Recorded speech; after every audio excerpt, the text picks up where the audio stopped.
হে ঈমানদার, আল্লাহকে ভুলে যেও না। এত বেশি পরিমাণ একদিন আল্লাহ তোমার নিজের পরিচয়, নিজের আখিরাত তোমার থেকে, কলিজার থেকে ভুলাইয়া দিবে। সেদিন আর তোমার মনেও পড়বে না তোমার আখিরাত আছে, জাহান্নাম আছে, তোমার জন্য আযাব অপেক্ষা করছে। এইটা যদি দিল থেকে সরে যায়, তাহলে ওই মানুষের জীবনে এটা সবচেয়ে বড় দুর্ভাগ্য। এইবার আর সে কুল কিনারা পায় না, এবার আর সে ফিরতে পারে না, এবার আর কেউ তাকে টেনে ধরে না, কারণ আল্লাহ তো তারে অভিশপ্ত করে দিছে।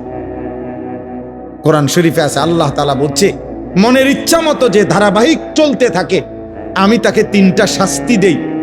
এক, আমি আল্লাহই তাকে একদিন পথভ্রষ্ট করে দেই, আমি আল্লাহই। 2, তার কানে এবং অন্তরে মোহর মেরে দেই। 3, আমি আল্লাহই তার চোখে পর্দা ফেলে দেই। এবার বলো, আমি আল্লাহ ছাড়া তাকে হেদায়েত দিবে কে?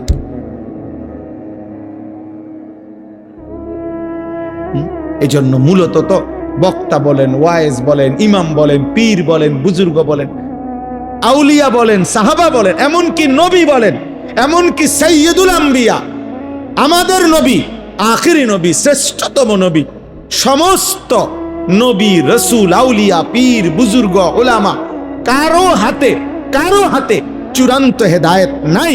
হেদায়েত চূড়ান্ত শুধুই আল্লাহর হাতে। শেষ ফয়সালা মূলত কার হাতে? আল্লাহর হাতে। বিষয়টা বড় সাংঘাতিক। যারা পরিমাণ, 100 পরিমাণ স্বজন প্রীতি করার কোন সিস্টেমে নাই, কারণ বিষয়টা মাখলুকের হাতে না, কোন সৃষ্টির, সেই সৃষ্টি যত দামি হোক ওনার হাতে। 12 বৎসর বয়স থেকে 50 বছর নবীজির, এই 38 বছর এক টানা আবু তালেব নবীজির অভিভাবক ছিল, নবীজিকে আগলাইয়া রাখছে, আদর করছে। নবীজি সাল্লাল্লাহু আলাইহি সাল্লামের বয়স যখন 12, তখন আব্দুল মুত্তালিব আবু তালেবের হাতে নবীজিকে তুলে দিয়ে গেছে। আর নবী সাল্লাল্লাহু আলাইহি সাল্লামের বয়স যখন 50, তখন আবু তালেবের ইন্তেকাল হয়েছে। তাহলে মোট 38 বছর। 38 বছর নবীকে যে আগলাইয়া রাখছে, কিন্তু আল্লাহ তাআলা বলছে, বন্ধু, ঈমান আমি দেব না, হেদায়েত দেব না।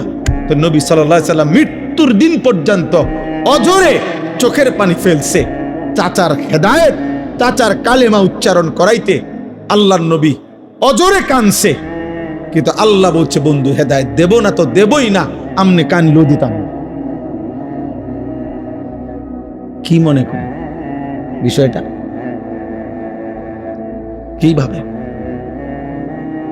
ইব্রাহিম আলাইহিস সালামকে মাঝখানে দাঁড় করান, মনে করেন এখানে দাঁড় করান, ইব্রাহিম নবীকে দাঁড় করাইয়া 2 দিকে 2 জন দাঁড় করাবেন, ওনার 2 পাশে 2 জনকে, এক পাশে ওনার আব্বা, আরেক পাশে ওনার ছেলে ইসমাইল, এ পাশে আজর, এ পাশে কি ইসমাইল। আল্লাহ মাঝখানে দাঁড়ানো কে? ইব্রাহিম। তো আল্লাহ যেন বলছে, ইব্রাহিম, এ আপনার কথায় ঈমান আনবে না, ঈমান আনবে। তো ফলে আপনি ইব্রাহিমই, কিন্তু বাপ আপনি 100 বার বলার পরেও আজর কি আনে নাই? ঈমান আনে নাই। কিন্তু 8 বছরের বাচ্চা, 10 বছরের বাচ্চা আপনার ইসমাইল, সে কিন্তু আপনার কথা বলার সাথে সাথেই আল্লাহকেও চিনছে, কোরবানি করতে রাজি হয়ে গেছে। তাহলে ফয়সালা কার? ওনার হাতে হইলে তো দুজনে কি হইতো? ইমানদার হইতো না দুজন?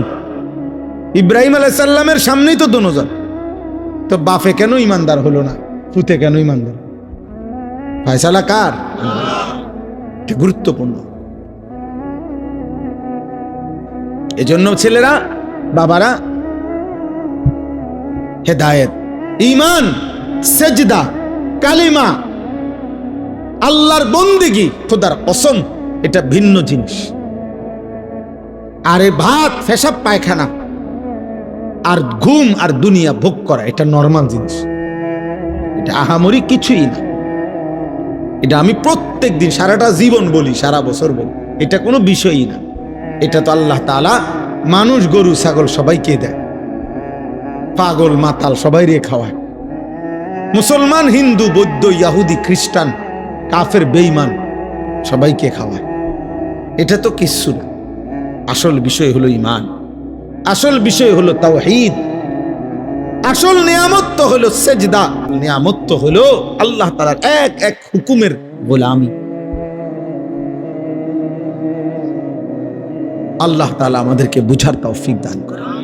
তো নবী সাল্লাল্লাহু আলাইহি ওয়াসাল্লাম যখনই কালেমার দাওয়াত দিতেন তো আযাবের কথা বলতেন, বারবার বলতেন যে হে আমার জাতি, নূহ আলাইহিস সালামের জাতি আল্লাহর নাফরমানি করেছে, আল্লাহ আযাব দিয়ে ধ্বংস করে দিয়েছে। লূত আলাইহিস সালামের জাতি আল্লাহর নাফরমানি করেছে, আল্লাহ আযাব দিয়ে ধ্বংস করে দিয়েছে। হুদ আলাইহিস সালামের জাতি আল্লাহর নাফরমানি করেছে, আল্লাহ আযাব দিয়ে ধ্বংস করে দিয়েছে। এভাবে অসংখ্য জাতি নবীজির পূর্বে, আমাদের রাসূলুল্লাহ সাল্লাল্লাহু আলাইহি সাল্লামের পূর্বের বহু জাতি আল্লাহ তাআলা আল্লাহর অবাধ্যতা নাফরমানির কারণে ধ্বংস করে দিছে। এই কথাগুলো আযাবের কথা নবীজি বলতেন। কিন্তু দুর্ভাগ্য, এতগুলো ঘটনা বলবার পরেও, জানবার পরেও ওরা ভাবতো না, আবু জেহেল, আবু লাহাব, উতবা, শাইবা, এই বেঈমানগুলো একবারও ভাবতো না যে তাদের উপরও এমন আযাব আসবে, এমন আযাব আসবে। এটা তারা ভাবতো না। ফলে তাদের অভ্যাস ছিল, নবীজি যখনই আযাবের কথা বলতো, দুনিয়ার আযাব অথবা আখিরাতের আযাব অথবা জাহান্নামের আযাব যেটাই বলতো, ওরা বিদ্রুপ করত, ঠাট্টা করত, ঠাট্টা মস্কারি করত। আর আযাব করতে আইবা, আযাব কিসের আযাব? তাফসীরের মধ্যে আছে আবু লাহাব নবীজির চাচা, তার বদ অভ্যাস ছিল, নবীজি যাকেই কালেমার দাওয়াত দিতেন আল্লাহ নবী সাল্লাল্লাহু আলাইহি সাল্লাম, সে পিছন থেকে এই দুই হাত নাড়াইতো, এমনি এমনি করে, সাবধান আইলা শুনিস না, হুজুরের কথা শুনে একটা ধরা খাইবা। তুমি যে মদ খাও, জুয়া খেলো, নারী দেখো, মোবাইল দেখো, নর্তকী দেখো, নাচো, গাও, ফুর্তি করো, এই মোল্লা মুন্সির এসব কথা ধরলে এই মজার জীবন, সিটারি বাটফারি আর করতে পারত না। হ্যাঁ, অনেক ফাসেক ফুজ্জার, অনেক পাপী দেখবেন এই জন্য কৌশল করে যাও, রাখো সব কানে হুজুরের টাইম নাই না, তাহলে তো আমার সিটারি চলবে না।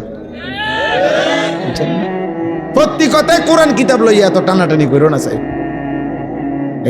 মানে কি, ওই যে উনি যে বাটপারি করে, 2 নম্বরই করে, এই 2 নম্বরই তো চলবে না,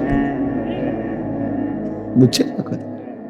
এই জন্য বারবার সবাই শেষ পর্যন্ত প্রত্যেক নাফরমান গোড়া দিয়া তলে দিয়া মিল থাকে। শুধু সবার চেষ্টা হলো হুজুররারে কোরআনকে, আল্লাহর কথাকে সব কানে আনতে দিও না, তাইলে এটাই সুবিধা, বুঝছেন?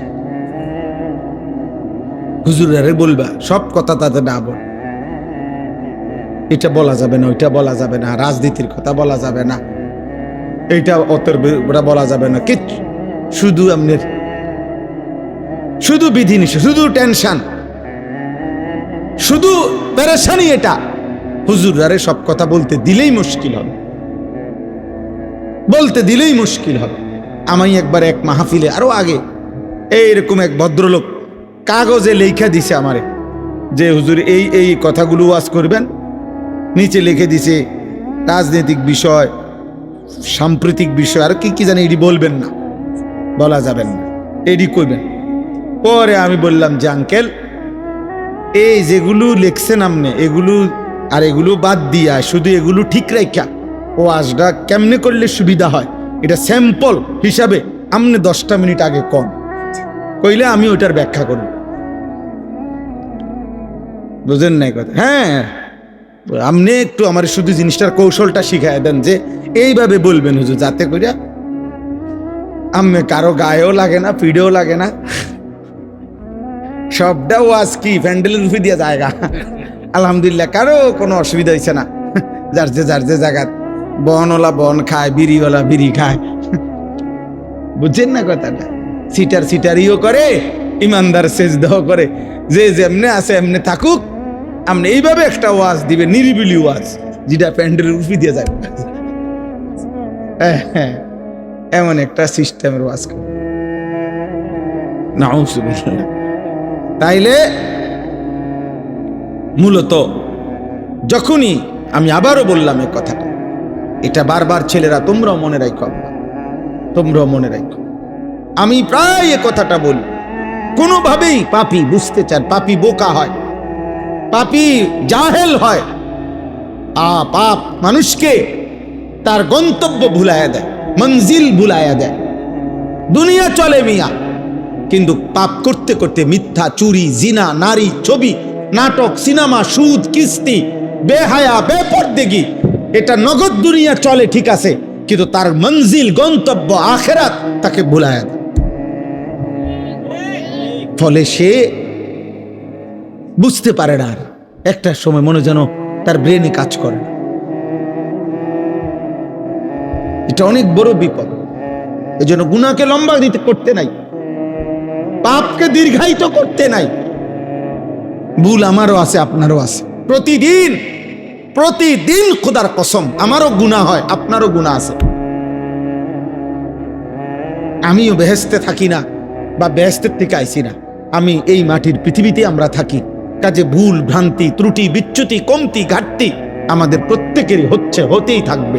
কিন্তু একটা হলো এইটা, আর একটা হলো গুনাহটাকে লম্বা করে একেবারে ঠান্ডা মাথায় ইচ্ছা করে পরিকল্পিতভাবে 365 দিন একদিনও ফজরের নামাজ তুমি পড়ো না, এটা শুধু গুনাহ না, এটা তুমি মূলত গন্তব্য আখিরাত, তোমার মৃত্যু পরবর্তী জীবন তুমি টোটালি ভুলে গেছো, এটার প্রমাণ।